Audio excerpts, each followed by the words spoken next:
The Ryzen 3000 launch is 2 weeks away, and honestly, I'm really excited. But there are 3 things that I need Ryzen 3000 to do in order for it to justify an upgrade for me. So let's talk expectations.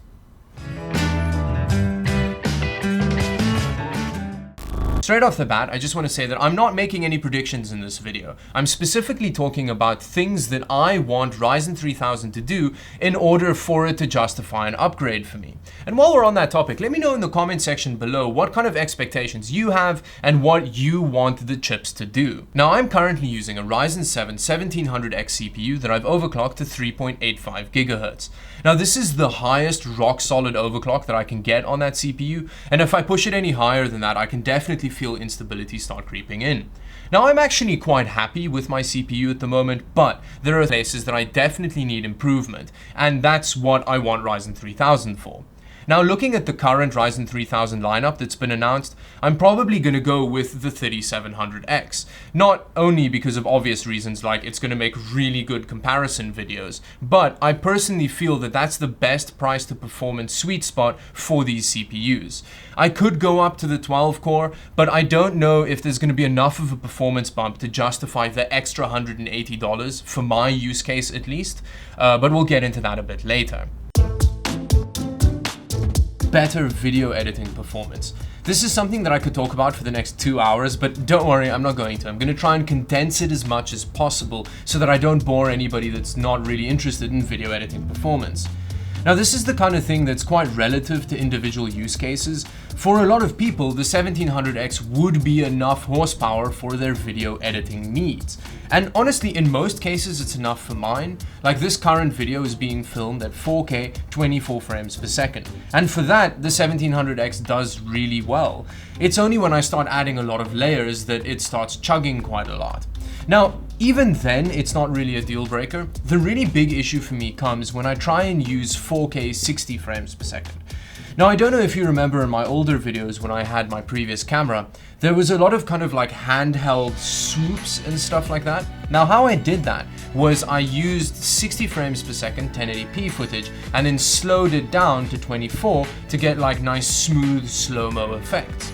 And that was one of the reasons why I bought this new camera over a different camera. It supports 4K 60 frames per second. So it means I can do those same slow-mo swoops without having the kind of like image degradation of going down to 1080p. Now, there's one big problem with the 4K 60 frames per second of this camera, and it's called compression.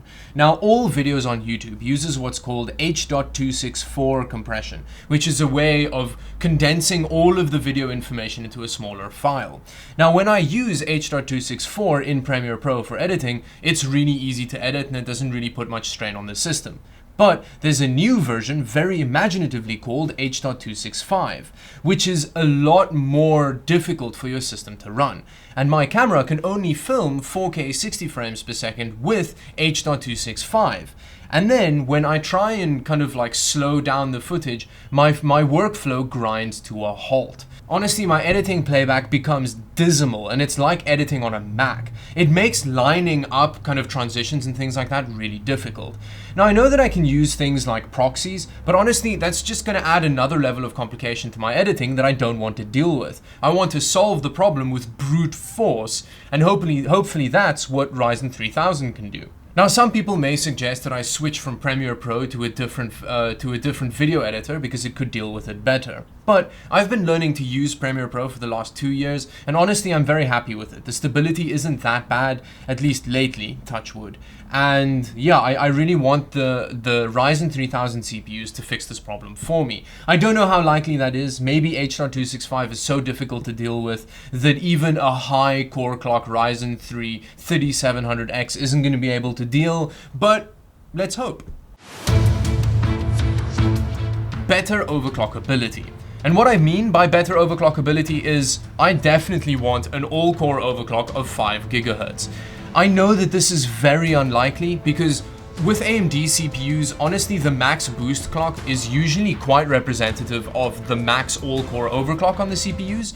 I'm hoping that's not the case with Ryzen 3000, but I think it's very unlikely that we're going to get 8 cores at 5 GHz with a Ryzen 3000 CPU. But please, Please, AMD, let 7 nanometers give us 5 gigahertz on all cores. It would make me so happy. I don't even know why it's such a big deal for me, but there's something about that 5 gigahertz barrier, which is just so tantalizing. Anyway, with that, I think I'm going to start closing off this video. It's just a short opinion piece talking about where I stand about the up-and-coming Ryzen 3000 CPUs. Again, let me know in the comment section below what you expect, what you want from the CPUs, if you think that my expectations are reasonable on any level. And yeah, if you like the video, do like and subscribe to the channel for more videos like this one.